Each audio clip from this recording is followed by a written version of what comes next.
pela primeira vez? Queria que só fizesse um sinal assim. Eu telefonei para algumas pessoas. Tem primeira vez? Ok. Ah, temos a senhora. Atrás da coluna, sim.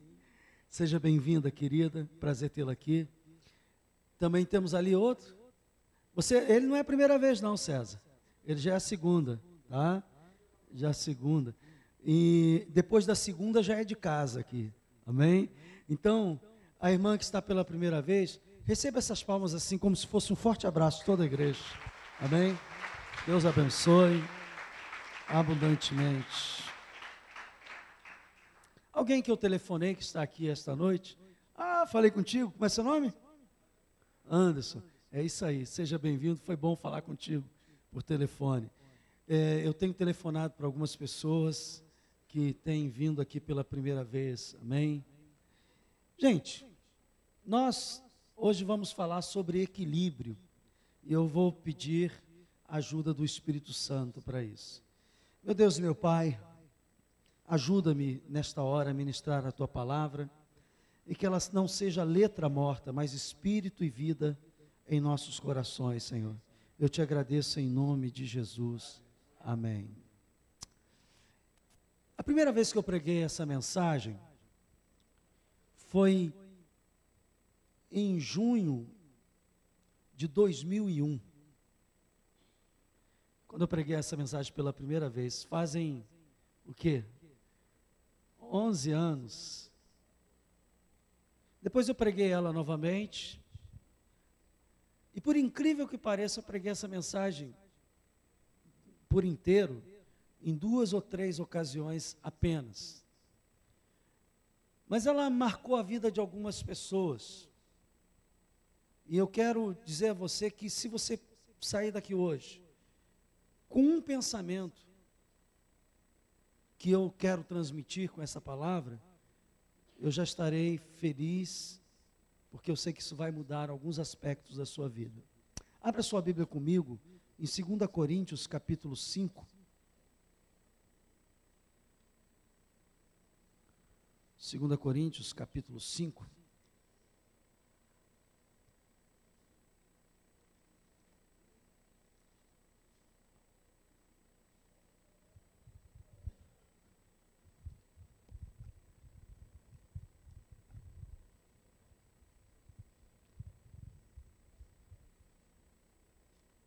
A partir do versículo 13,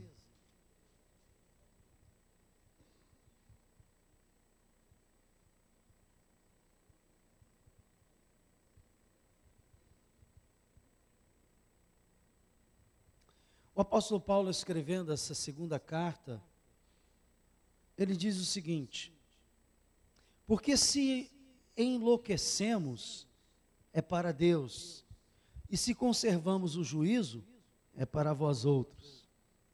Pois o amor de Cristo nos constrange, julgando nós isto, um morreu por todos, logo todos morreram. Amém?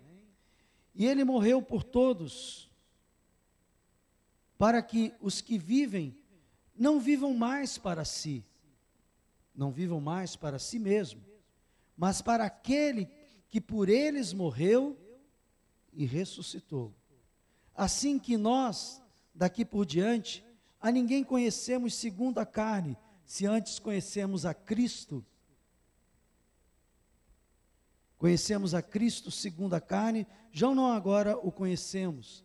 Deste modo, se alguém está em Cristo, é o quê? É nova criatura, as coisas antigas já passaram, e tudo, o quê? Se fez novos, fizeram novos. Ora, tudo provém de Deus, que nos reconciliou consigo mesmo por meio de Cristo e nos deu o ministério da reconciliação, a saber, que Deus estava em Cristo, reconciliando consigo o mundo, não imputando aos homens as suas transgressões, e nos confiou a palavra da reconciliação, de sorte que somos embaixadores em nome de Cristo, como se Deus exortasse por nosso intermédio em nome de Cristo, pois rogamos que vos reconcilieis com Deus. Aquele que não conheceu o pecado, ele fez pecado por nós, para que nele fôssemos feito o quê? Justiça de Deus. Nós acabamos de ler que nós fomos feitos em Cristo uma nova criatura. Quantos acreditam nisso de verdade? Diz assim, eu creio que Deus me fez uma nova criatura. Irmãos, essa nova criatura que vive dentro de nós, eu não sei se você sabe, mas nós somos duas criaturas. Nós carregamos dentro de nós a velha criatura, a forma de pensar antiga, a forma às vezes de agir antiga, os valores antigos, e agora uma nova criatura criada em Deus, que começa a entrar valores novos, sentimentos novos, entendimentos novos, compreensão nova. E a verdade é que essas duas criaturas, dentro de nós, elas fazem com que nós vivamos e hajamos de maneiras diversas. E quando eu quero falar de equilíbrio, eu tenho que começar a atacar por aí, porque o grande problema nosso de equilíbrio está no nosso interior, no nosso ego, nessa briga dessas duas criaturas, a nova e a velha. Isso é tão sério que o apóstolo Paulo, numa das cartas, diz assim: o bem que eu quero fazer, esse não faço, mas o mal que eu não quero, este faço. E ele diz assim: miserável homem que sou, quem me levará do corpo desta carne, que é a velha criatura? E ele termina dizendo: graças a Deus por Jesus Cristo, que nos perdoa de todos os pecados. Você sabe que o equilíbrio é o segredo da vida. A nossa Terra, o nosso planeta Terra, nesse exato momento, está girando sobre si mesma e está girando em torno do Sol.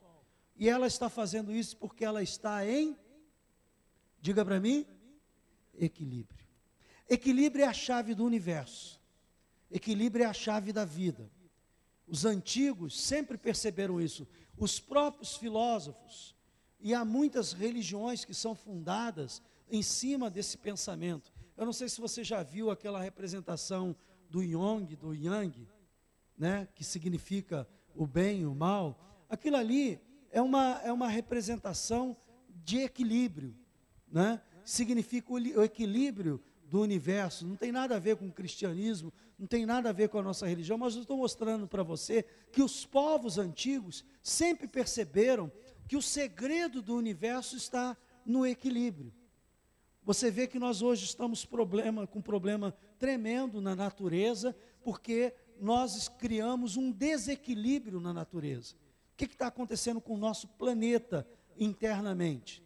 Nós ontem tivemos um calor, 2 dias aí, 3 dias de calor, né? Parece que, ainda mais eu que não tenho telha nenhuma, quando vou no sol, parece que tem um forno micro-ondas na minha cabeça, porque é calor que não acaba mais.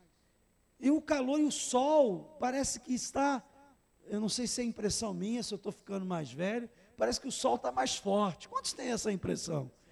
Coisa parece que está mais complicada. Nós estamos vendo problema com o planeta em relação aos mares, as marés que estão subindo, e tudo isso, irmãos, e muito mais, quando nós estamos dizimando animais das florestas, as nossas florestas estão sendo derrubadas, e um desequilíbrio ecológico. Por quê? Porque o segredo da vida está em quê? No equilíbrio. Diga isso comigo: o segredo da vida está no equilíbrio. Tudo é equilíbrio. Quando o nosso corpo está em equilíbrio, está bem, né? Você vê que se o nosso corpo ficar em desequilíbrio, daqui a pouco aparece a doença.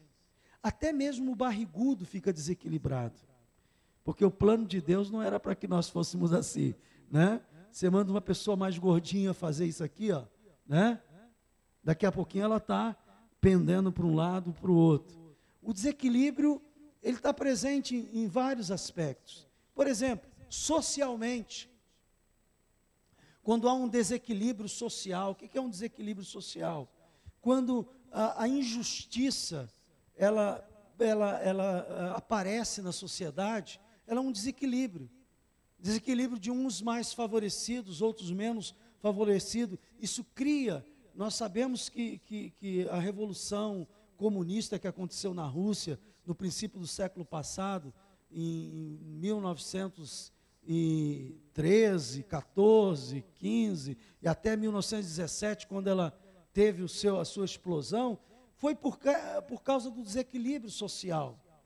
E nós vemos que o desequilíbrio social ou gera santos ou gera revolucionários, porque o desequilíbrio ele provoca situações. Então, o segredo da vida é o equilíbrio. O insucesso de muitas pessoas está na falta de equilíbrio. Tem pessoas que tinham tudo para dar certo. Tinham pessoas que tinham tudo para conquistar. Tinham pessoas que têm tudo para avançar. Mas quando chega na hora H, ela se desequilibra emocionalmente, ela se desequilibra, ela fica nervosa. Quantos dos nossos filhos na escola, por causa de um desequilíbrio emocional, não vai bem na prova? Quantas pessoas vão fazer concurso público por um desequilíbrio emocional, se esquece de tudo e não vão bem? O desequilíbrio, irmãos, emocional, e é esse que eu quero abordar com você, ele tem aspectos que trazem problemas constantes. Ontem nós estávamos ouvindo aqui no Casados para Sempre, alguns casais falando sobre acordo, falando sobre alguns temas que envolvem o Casados para Sempre. E nós vimos que algumas pessoas, quando são contrariadas, diga contrariadas. O que é uma pessoa contrariada? Alguém vai contra a sua forma de pensar.